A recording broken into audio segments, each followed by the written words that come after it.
Assalamu alaikum wa rahmatullahi wa barakatuh. Hoje, inshallah, falaremos sobre Suratul A'la, a Sura do Altíssimo.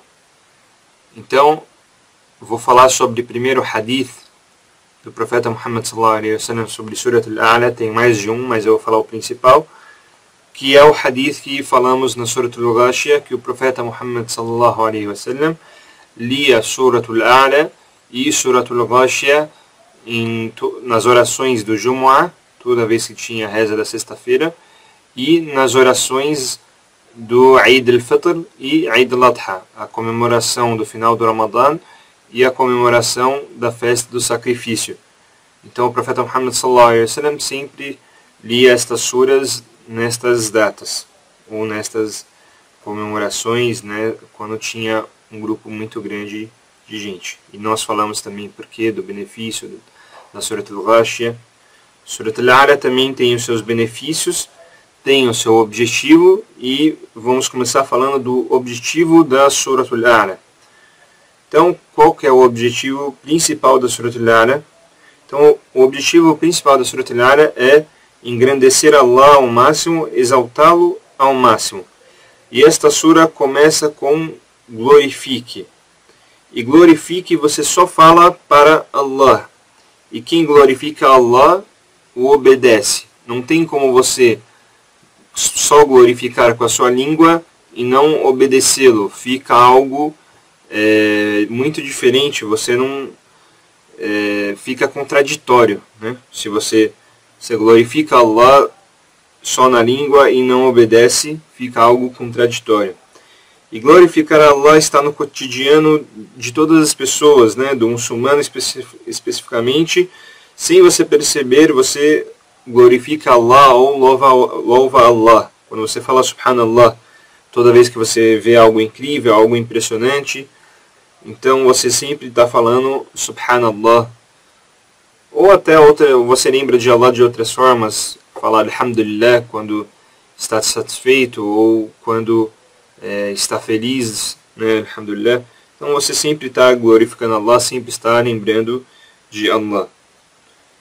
Então, a sura começa com Sabbih isma rabbikal a'la. Glorifica o nome de teu Senhor, o Altíssimo. Então, Al-A'la, o Altíssimo, em todos os sentidos, né? Agora, falando no sentido geral, né? No sentido de poder, posse e autoridade, esses três, né? Claro que Allah é maior em tudo, mas vou, né, dividir em três categorias. Então Allah tem todo o poder, tudo pertence a Allah, e Allah tem autoridade sobre tudo, no sentido de Al-A'la, o Altíssimo. E há 4 sentidos neste primeiro versículo, que é glorifica o nome de teu Senhor, o Altíssimo. Então, o primeiro sentido, exaltar Allah do que não é digno de falar dele. Esse é o primeiro sentido. Como por exemplo, exaltá-lo da Trindade, exaltá-lo do que foi falado pelos idólatras e ignorantes. Então, nós exaltamos de qualquer parceria, de qualquer filho e de qualquer defeito, ou mesmo se não for defeito, qualquer fraqueza do ser humano. Qualquer coisa que mostra fraqueza não se aplica a Allah, como cansaço, como o envelhecimento. Então, essas coisas não se aplicam a Allah, e essa é uma coisa que temos que acreditar, faz parte da crença do muçulmano. Também nós temos que exaltá-lo da ignorância, né? Que Allah sabe mais do que todos e sabe de tudo. E todo significado ruim, né, também devemos exaltar Allah desses significados ruins. Allah está acima de tudo.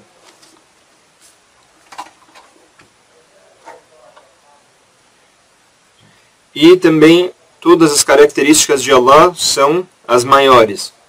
Se alguém é forte, Allah é muito mais forte do que qualquer pessoa, qualquer animal, todo mundo junto. Sabedoria, Allah é mais sábio do que todo mundo junto, do que todos.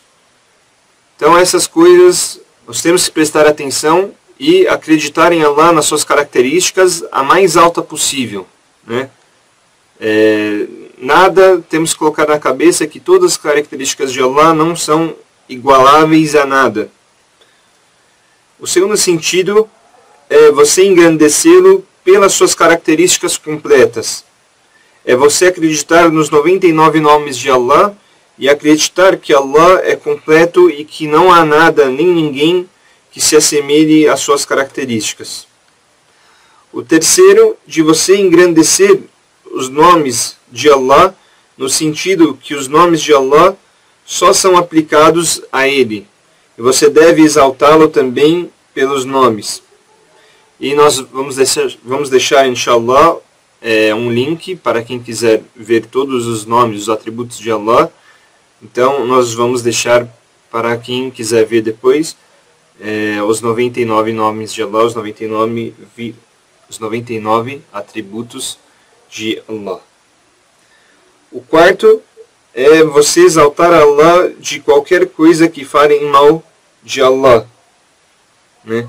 Então, você sempre que alguém falar mal de Allah, você falar para a pessoa, você contrariar uma pessoa, falar quem é Allah, então também exaltar Allah neste sentido. Agora, analisando o versículo. Por que veio no versículo glorifique o nome do teu Senhor e não glorifique o seu Senhor? Por que veio glorifique o nome do seu Senhor? Porque você não só glorifica Allah no coração, você também também usa a sua língua para glorificar Allah. Você exalta Allah pelos nomes. Principalmente Al-A'la, se você reparar, toda vez você fala Subhana Rabbi Al-A'la, glorificado seja Allah Altíssimo, toda vez que você está prostrando para Allah. E sabemos que a prostração é a posição que você está mais perto de Allah, é no momento da prostração. E o momento que você coloca a sua cabeça no chão. E se fosse um ser humano para um outro ser humano é a maior humilhação que existe para um ser humano, colocar a cabeça dele no chão. Porém, para Allah é algo, é uma adoração, então é algo muito grandioso. E nesse momento que estamos mais perto de Allah, falamos Subhana Rabbi Al-A'la, glorificado seja Allah o Altíssimo. Então usamos Subhana, tanto Al-A'la como Sabbih de Subhana, que vem de Sabbih. Então usamos na oração, também na oração. Depois, o segundo versículo, Alladhi khalaqa fasawwa, e criou e aperfeiçoou. Então, este versículo está querendo dizer que Allah criou e aperfeiçoou tudo. Não só o ser humano, mas criou e aperfeiçoou todos os animais também, plantas. O ser humano, Allah criou ele da mais bela forma. Allah criou cada órgão no seu lugar correto. Imaginem se não fosse tudo perfeito, fosse desorganizado, a boca no lugar do nariz, o nariz no lugar da orelha, o braço no lugar dos pés, seria uma criatura extremamente feia de se ver. No entanto, Allah criou o ser humano, o animal, tudo, todas as plantas, o mundo inteiro com a mais bela forma. E muitas vezes nos esquecemos que somos perfeitos por causa de Allah, louvado seja. E um exemplo que Allah é o Criador, que ninguém pode criar alguma criatura de Allah, por mais pequena que seja, é o exemplo que Allah deu para nós na Suratul Hajj, a Sura da Peregrinação, número 22, versículo 73, que Allah diz: ó humanos, eis um exemplo, escutai-o, pois aqueles que invocais em vez de Allah jamais poderiam criar uma mosca, ainda que para isso se juntassem todos. Então, se juntasse todas as pessoas do mundo, os mais inteligentes, os maiores cientistas, não conseguiriam criar nem uma mosca. Uma criatura para Allah muito pequena, muito simples de se criar. Tudo para Allah é fácil de se criar, porém Allah está dando o menor dos exemplos para mostrar para o ser humano a grandeza da criação de Allah, como Allah é grandioso, como Allah cria e não há nada que assemelhe à criação dele. Depois, وَالَّذِي قَدَّرَ فَهَدَى, e que tudo determinou e guiou. Primeiro vamos falar do determinou, qaddara. Qaddara no sentido que Allah criou cada coisa no seu lugar e cada coisa com a sua finalidade. Os pássaros, as árvores, os céus, a terra, as estrelas, os planetas, etc. Tudo tem a sua finalidade. Você pode perceber que tem animais que ajudam os outros animais, tem animais que estão na terra e são alimento de outros animais. Tem outros animais que fazem, como a abelha faz o mel. Todo animal tem a sua função, né? Allah criou para a gente o boi, né, para nós comermos, o cavalo para nós montarmos. Cada coisa Allah criou a sua finalidade. E Allah fala sobre a criação em cada lugar, também em outro versículo do Alcorão. Na Surata Al-Furqan, Sura do Critério, número 25, versículo 2.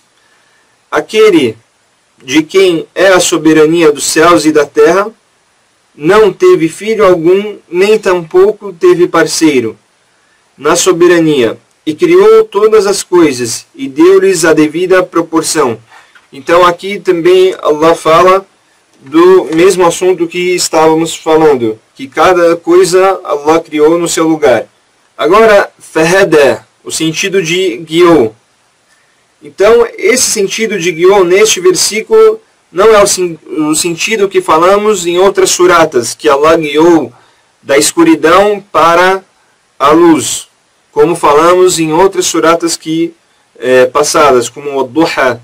Falamos em outras suras que já explicamos, não só em o Duha, mas outras suras também.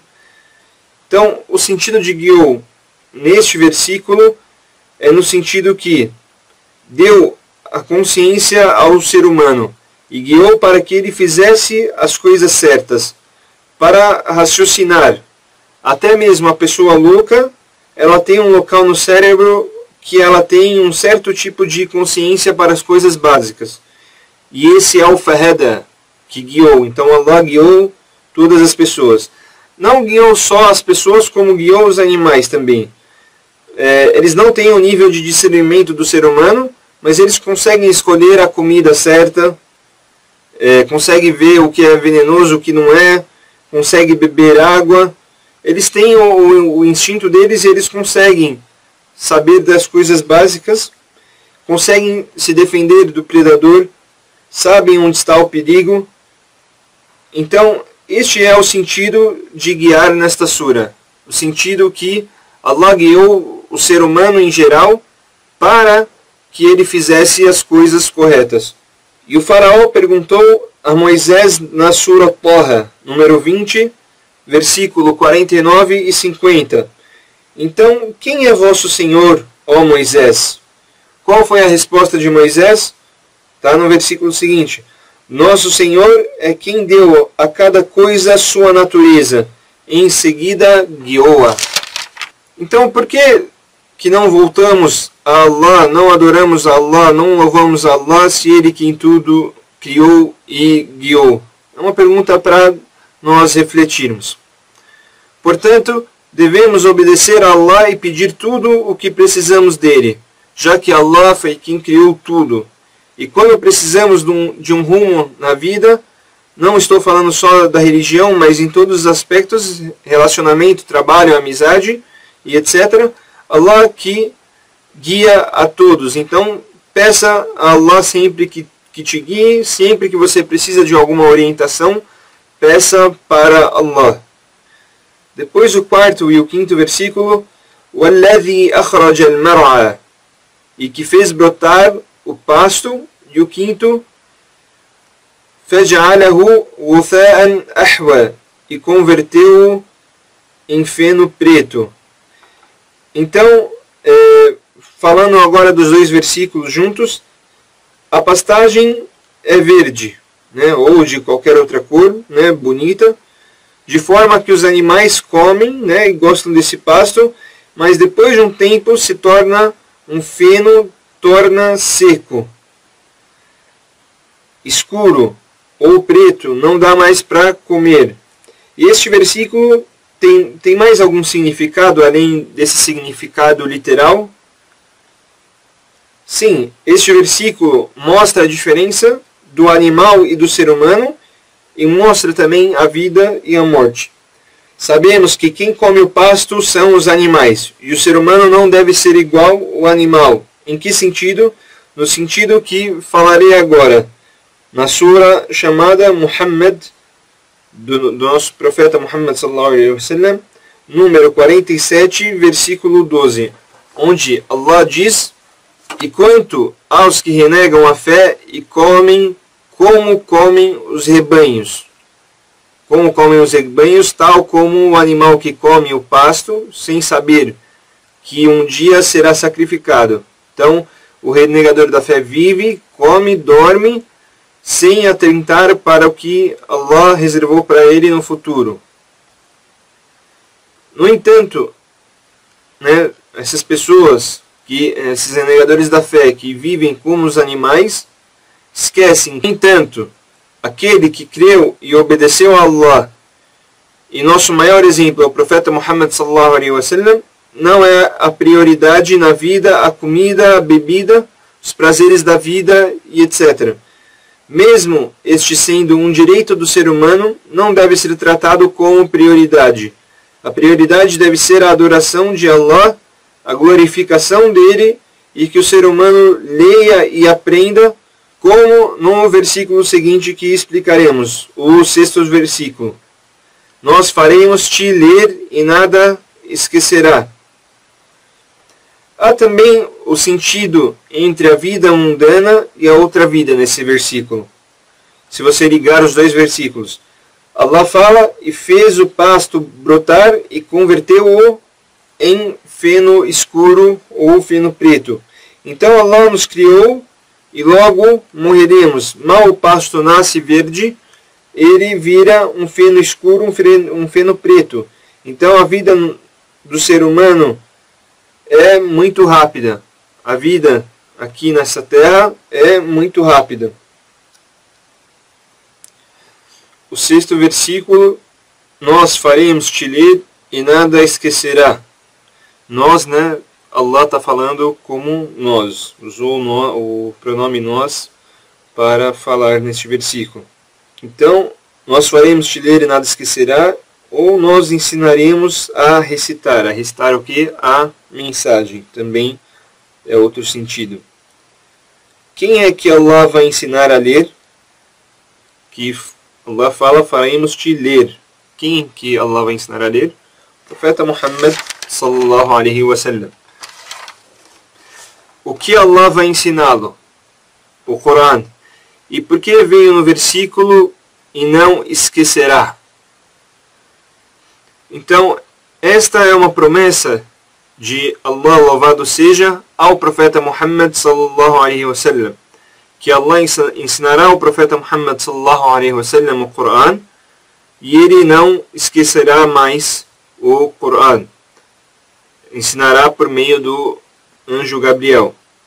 Então, o anjo Gabriel alaihi salam, que a paz de Deus esteja com ele, lia para o profeta Muhammad sallallahu alaihi wasallam versículos do Corão, e o profeta Muhammad sallallahu alaihi wasallam lia depois dele com medo de esquecer. Ele lia para ele aprender mais rápido e não esquecer. Ele tinha pressa. Então, Allah revelou em outra sura, Suratul Qiyamah, que é a sura da ressurreição, número 78, versículo 16, 17, 18 e 19. Então Allah começa pelo versículo 16: não mova a língua com ele, para se apressar na recitação. Então, com ele o que? Com ele e o Alcorão. Não mova a língua com ele, para se apressar na recitação. Então, não fique mexendo a sua língua rápido para se apressar na recitação. Depois vem no versículo, no 17, por certo, a nós, Allah está usando nós de novo, incumbe a sua compilação e a sua recitação. O 18º versículo, e quando o lermos, acompanhe a leitura. Em seguida, por certo, a nós compete a sua evidenciação.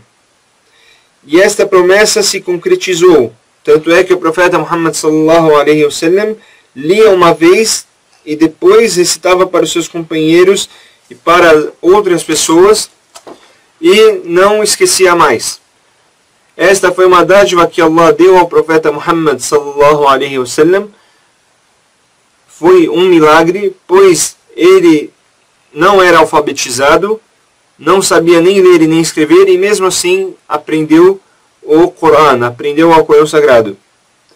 Depois, no 7º versículo, Allah fala: exceto o que Allah permitir, porque ele bem conhece o que está manifesto e o que é secreto, ou o que está escondido, né, também.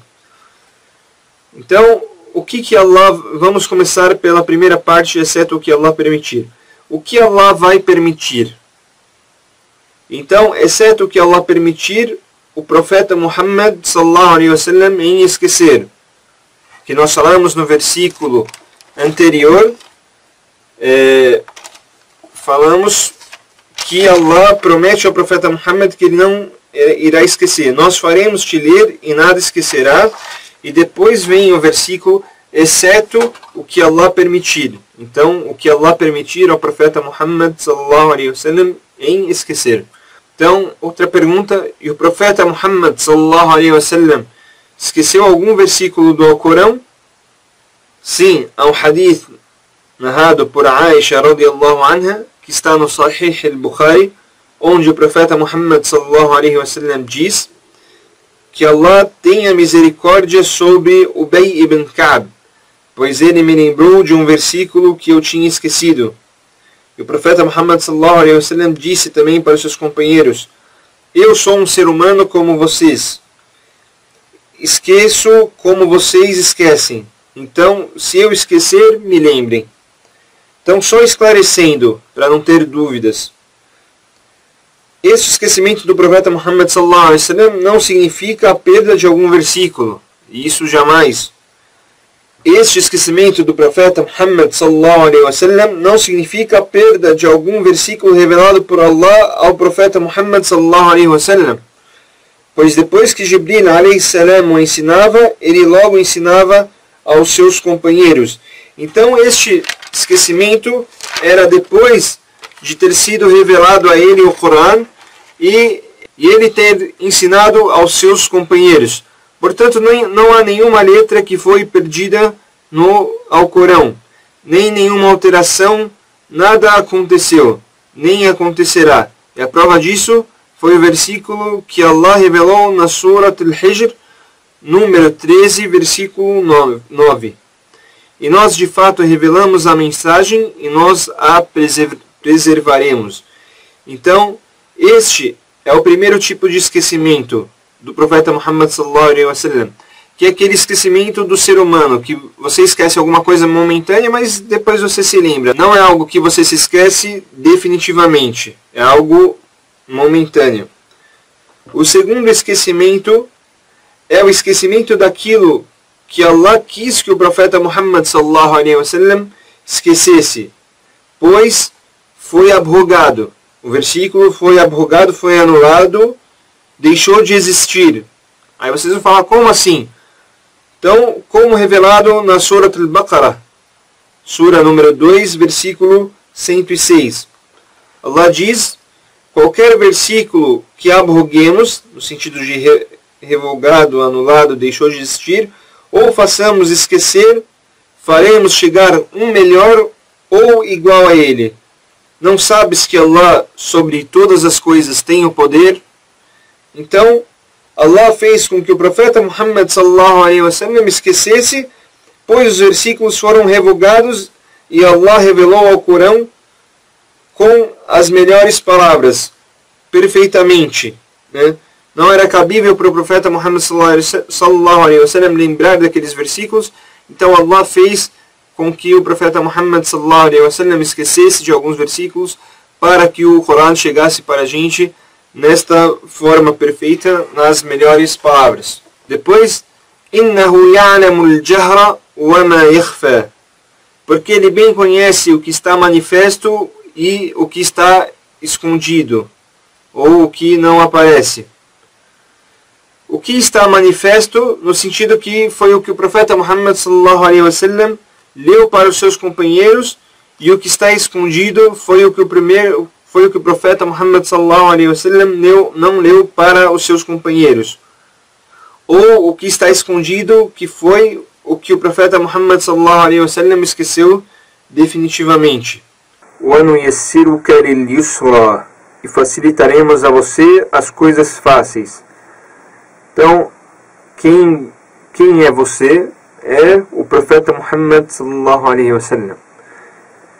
É uma promessa de Allah para o profeta Muhammad sallallahu alaihi wasallam que Allah facilitaria todas as coisas na vida do profeta Muhammad sallallahu alaihi wasallam, inclusive a adoração a Allah subhanahu wa ta'ala e o Alcorão sagrado. Então tudo o que o profeta Muhammad sallallahu alaihi wasallam fazia era o melhor, o caminho mais fácil. Allah facilitou ao profeta Muhammad sallallahu alaihi wasallam também a tomada de decisão, o pensamento, os seus atos, as palavras, as escolhas. Toda escolha que o profeta Muhammad sallallahu alaihi wasallam fazia era a melhor escolha. Se ele tivesse entre 2, 3, várias opções, ele sempre escolhia a melhor das opções. Depois, فَذَكِّرْ إِنْ نَفَعَتِ الذِّكْرَى, então lembre se este conselho for proveitoso, ou se esta lembrança, esta orientação, aviso, divulgação for proveitoso.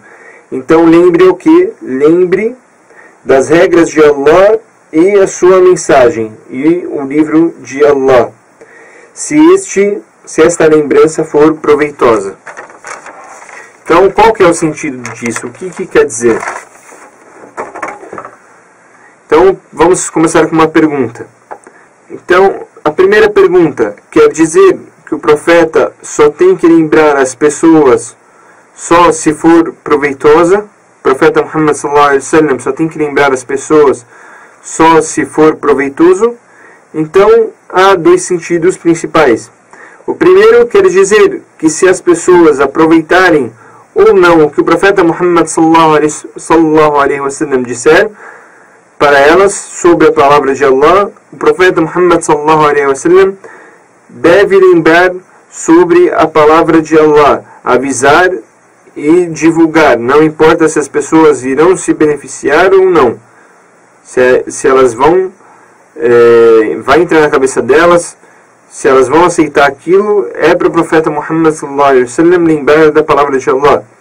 E esta é uma grande mensagem para todos nós, para os nossos sheikhs, para os nossos sábios, para todos nós que somos perguntados sobre o Islã, e também para as pessoas próximas de nós que devemos ajudar. Então não devemos deixar de falar para ninguém do Corão, do Islã, do hadith do profeta Muhammad sallallahu alaihi wasallam, por achar que aquela pessoa não vale a pena perder tempo, ela é cabeça dura, ou ela já faz muita coisa proibida, então sabe que está errado e não adianta mais lembrar ela. Então essa ideia é errada e devemos aplicar este versículo para toda a nossa vida. Lembre a todos que você pode lembrar sobre os versículos do Coran, sobre o hadith do profeta Muhammad sallallahu alaihi wasallam. Allah que guia, mas você faz a sua parte e lembra as pessoas. Se a pessoa vai se beneficiar ou não, Allah que sabe, mas devemos fazer a nossa parte. E o segundo sentido, também conhecido entre grandes sábios, que você só deve lembrar se isto for beneficiar. Se não for beneficiar, não é obrigatório. Então, eu falei primeiro do primeiro sentido, então vocês vão ver os seus sentidos, vocês vão pensar, não tá errado, é um sentido conflitante. Não, a gente pode, um sentido complementa o outro e eu vou explicar agora. Então, a pessoa, você tem que lembrar a pessoa se for beneficiar no sentido de analisar o momento, o local, a oportunidade para falar, para beneficiar as pessoas. Às vezes você fala sobre um versículo do Coran, sobre algum hadith, numa hora não tão boa, ou era para você falar um outro tipo de versículo para a situação, um outro tipo de hadith, e você acabou falando na hora errada, ou o versículo errado, para a pessoa errada. Às vezes você vai prejudicar a pessoa ao invés de ajudar. E há regras para você aconselhar as pessoas a fazerem o bem e proibir as pessoas das coisas ruins. A regra tanto para a pessoa que vai aconselhar, como também para o aconselhado. Para a pessoa que vai aconselhar, quais são as regras? Ser muçulmano, essa é a primeira regra. Não há como você aconselhar uma pessoa na religião se não for muçulmano. Esta é a primeira regra. A segunda regra, a pessoa que der o conselho deve ser consciente, no sentido que já ter atingido a puberdade ou não ter nenhum distúrbio mental. A terceira regra, a pessoa ter pleno domínio do assunto que está sendo perguntado a ela ou que ela responderá para a pessoa que pediu o conselho. Se a pessoa aconselhar algo bom ou proibir algo, não deve ter nada de dúvida sobre o assunto. A pessoa deve ter 100% de certeza no assunto, ou se ela não tiver, ela fala que não sabe.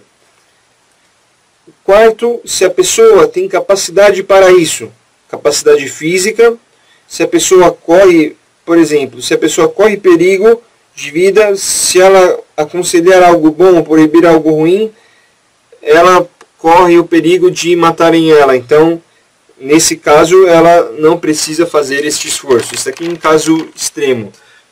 E a quinta regra é a avaliação dos prós e contras. Então essas são as 5 regras.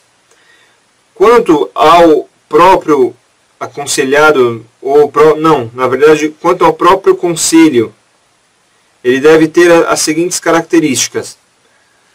O que for ordenado, aconselhado a fazer, deve ser conhecido dentro das leis islâmicas.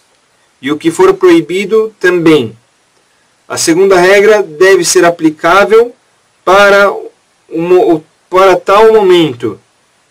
Então deve ser analisado cada tempo. Não adianta eu querer aplicar uma regra que não é aplicável a tal tempo, a tal momento. Terceiro, agora o terceiro, quarto, quinto tópico é ligado às proibições. Para que você proíba algo errado, você não deve ficar espionando o seu irmão, invadindo a casa do seu irmão. Deve ser algo visível e declarado, né, que você vê na sua frente. Você não tem que ficar procurando o defeito do seu irmão para você achar o defeito dele e você dar o conselho. Não, você só aconselha o que você vê. O que você não vê não é para você ficar procurando. Quarto, a proibição deve ser clara e os sábios devem ter o consenso sobre esta proibição. Se for algo que tem muitas opiniões, muitas divergências, então você deve mostrar para a pessoa essas várias opiniões e deixar que ela escolha. Você não pode falar que uma coisa é totalmente haram, né, que não é proibido, se há divergência entre os sábios, ou para a pessoa tomar tal atitude, se os sábios falam que as outras atitudes também são válidas. Então você não pode dar só um caminho. Então essas são as 4 condições do conselho, e temos as 5 condições para quem dá o conselho, para a pessoa que vai aconselhar. Então, só voltando, por que a gente falou que os 2 sentidos são válidos e os 2 se complementam? Porque o primeiro, você tem que falar sobre a palavra de Allah para as pessoas, independente se você acha que elas vão se beneficiar ou não, você faz a sua parte e fala a palavra de Allah, porém você deve achar o melhor momento para você falar para elas e ver o que vai falar. Então, nesse sentido, que as 2 coisas, os 2 sentidos, eles se complementam e pode se levar os 2 sentidos. Depois, o 10º versículo, Sayadhakkaru man yakhsha, lembrará aquele que teme a Allah. Então, depois que Allah ordena ao profeta Muhammad sallallahu alaihi wasallam a lembrar as pessoas da palavra dele, Allah divide em dois grupos. As pessoas que receberam essa divulgação, ou aviso, lembrete, conselho e orientação. Allah divide em 2 grupos. Quem é o primeiro grupo? Então, o primeiro grupo será o que ouvirá e lembrará de Allah. Ouvirá a mensagem e lembrará de Allah, das palavras dele, por temência a ele. E essa temência ocorre pelo conhecimento, devido a pessoa conhecer mais Allah e a religião. As pessoas que temem Allah, quando ouvem a palavra dele, não passa batido e elas se lembram de Allah. E não há como você ter um grau elevado de temência se você não tem conhecimento.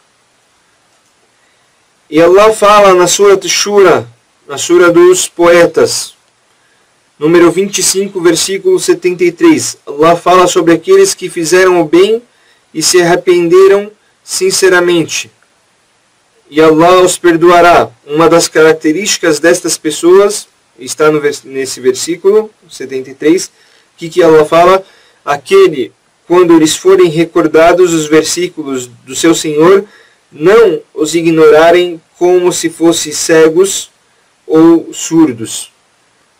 Então, essa é uma das características de quem lembra de Allah. Quando ouve algo sobre Allah, isso atinge o coração e isso emociona, não passa batido. Agora, falando sobre o conhecimento, que falamos um pouco anteriormente, para que a pessoa possa temer, para que seja um verdadeiro temente, é imprescindível o conhecimento. Notem que a pessoa com conhecimento está mais perto de ser guiada por Allah. E não só dentro do Islã, mas para os não muçulmanos a regra também se aplica. Notem que a pessoa não muçulmana que lê mais, que conhece mais, sabe de bastante coisa, é mais fácil você falar para ela sobre o Islã do que aquela pessoa que não lê nada, que não conhece nada. Então, o conhecimento facilita até para os não muçulmanos a entrarem no Islã. Depois, o 11º versículo, وَيَتَجَنَّبُهَا الْأَشْقَى, e a evitará o mais infeliz. Então, esse é o segundo grupo, o grupo de pessoas que Allah fala que evita a palavra de Allah, e estes são os mais infelizes. Por que mais infelizes? Vai vir os versículos depois, vai confirmar por que infelizes. Então, eles são o que faz eles serem infelizes? Então, وَيَتَجَنَّبُهَا الْأَشْقَى الَّذِي يَصْلَى النَّارَ الْكُبْرَى, e evitará o mais infeliz, depois aquele que tostará no fogo maior. Então, não há maior infelicidade do que tostará, queimará, assará. Então, não há maior infelicidade do que queimar no fogo do inferno. Então, qual o fogo maior, então? no sentido do fogo do inferno. Então, por que o fogo do inferno foi chamado de fogo maior? Pois este fogo é o mais forte que existe, muito mais do que a terra. Ele é mais forte por 69 vezes, ou 69, não necessariamente vezes, como a gente imagina, tem 69 por 69 níveis, porque o fogo tem 70 níveis, um dos níveis é o nosso aqui da Terra, e os outros 69 são o fogo do nível do inferno. Depois, ثُمَّ لَا يَمُوتُ فِيهَا وَلَا يَحْيَا, onde não morrerá e não viverá. Então, o castigo é tão terrível que a pessoa não morrerá, porque se tivesse morta, não sentiria o castigo e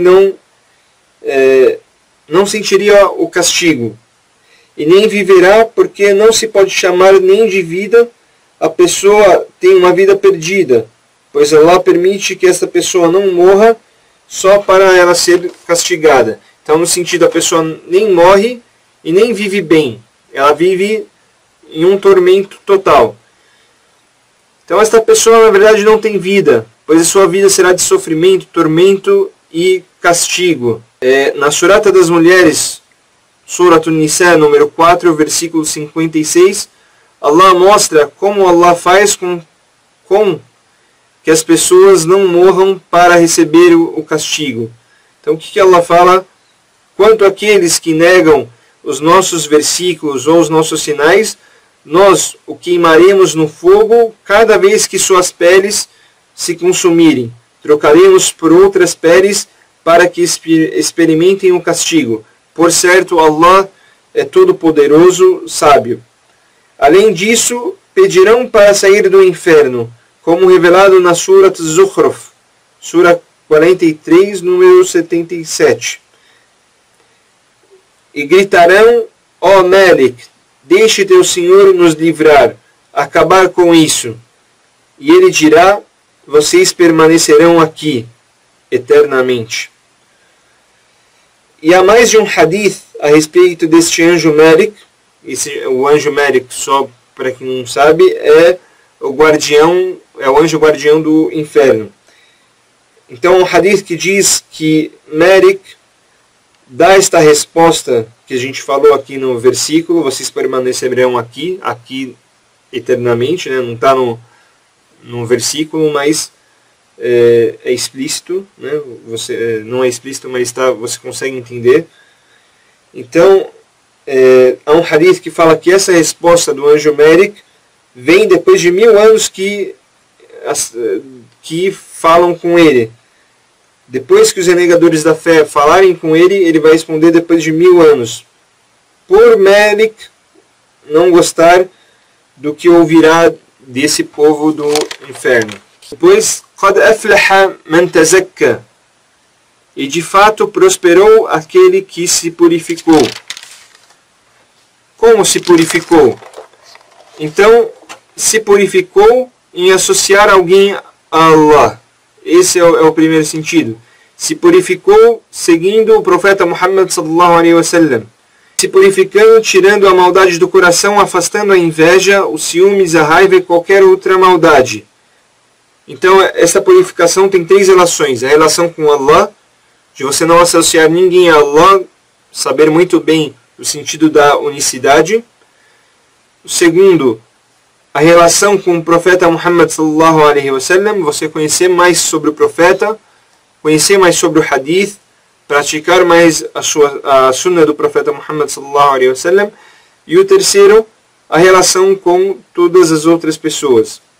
E a purificação é uma das coisas mais importantes para o muçulmano, pois você encontra pessoas que oram, pessoas que doam, que jejuam, porém, se estiverem purificadas, elas orarão mais ainda, com mais, não só em quantidade, mas também sentindo mais a oração.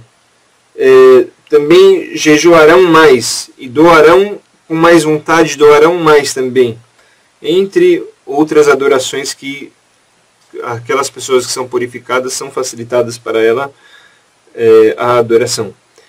E a leitura do Corão também, a glorificação de Allah, entre outros bons atos, aumentam a purificação do coração. Depois, no 15º versículo, وَذَكَرَ اسْمَ رَبِّهِ فَصَلَّى, ele lembrou do nome do seu Senhor e então orou. Então, e por que vem no versículo, lembrou do nome de Allah e então orou? Qual é a relação?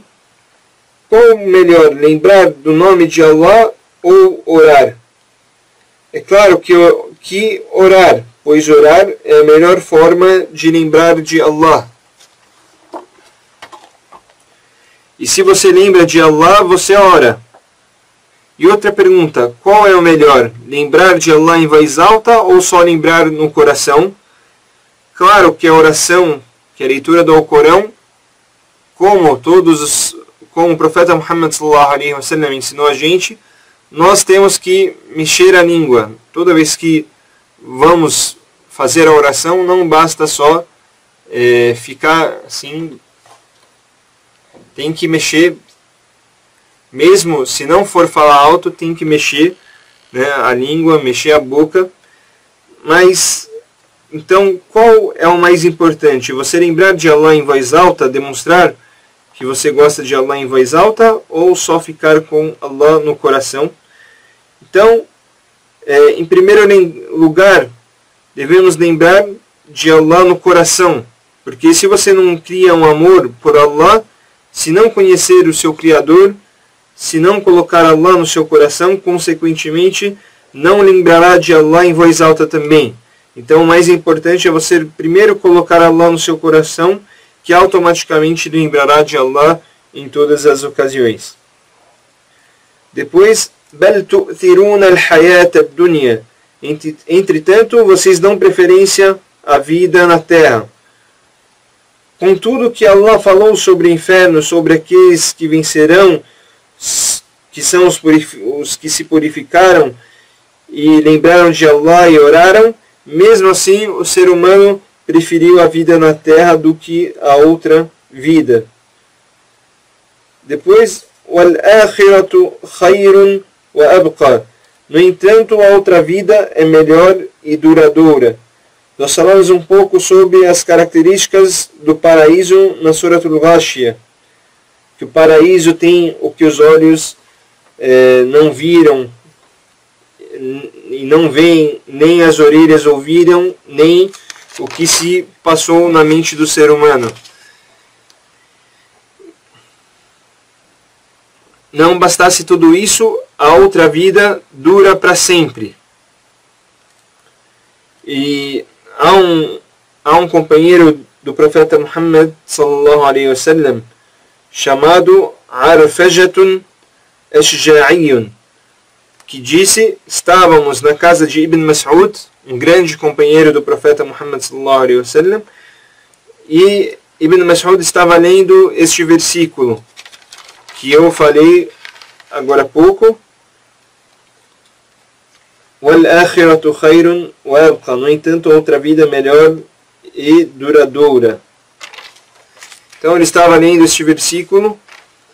Então ele perguntou: vocês sabem por que nós preferimos esta vida do que a outra? Por que nós colocamos esta vida no lugar da outra, mesmo ouvindo estes versículos, mesmo lendo estes versículos?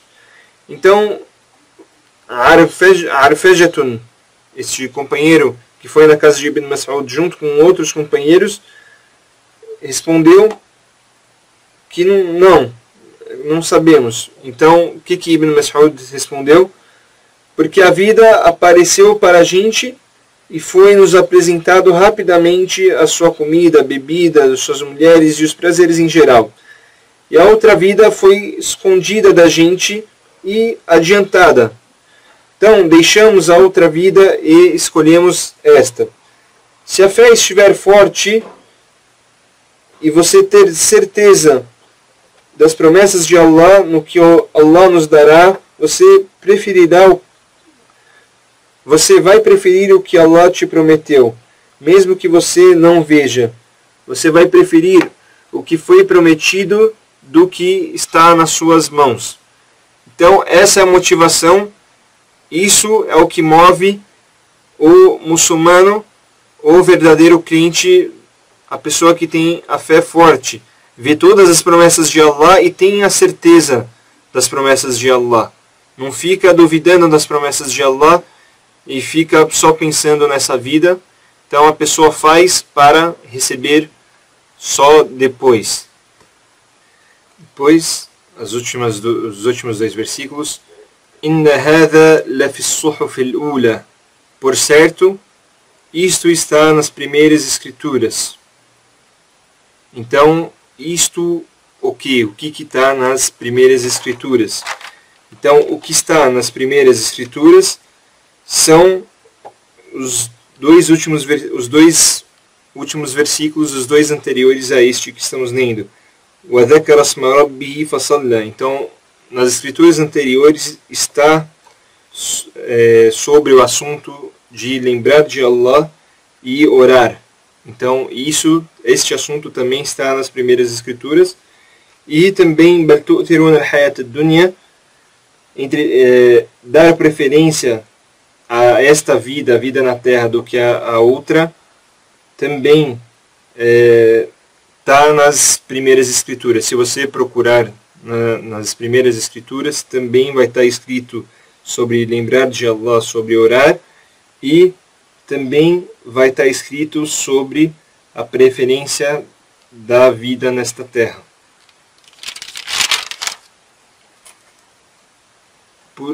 Por último, e que escrituras são estas? Então está a resposta no último versículo. Suhuf Ibrahim wa Musa. Então, as escrituras de Ibrahim, profeta Abraão, o Musa e o profeta Moisés. Então, essa foi a aula de hoje. Wassalamu alaikum wa rahmatullahi wa barakatuh.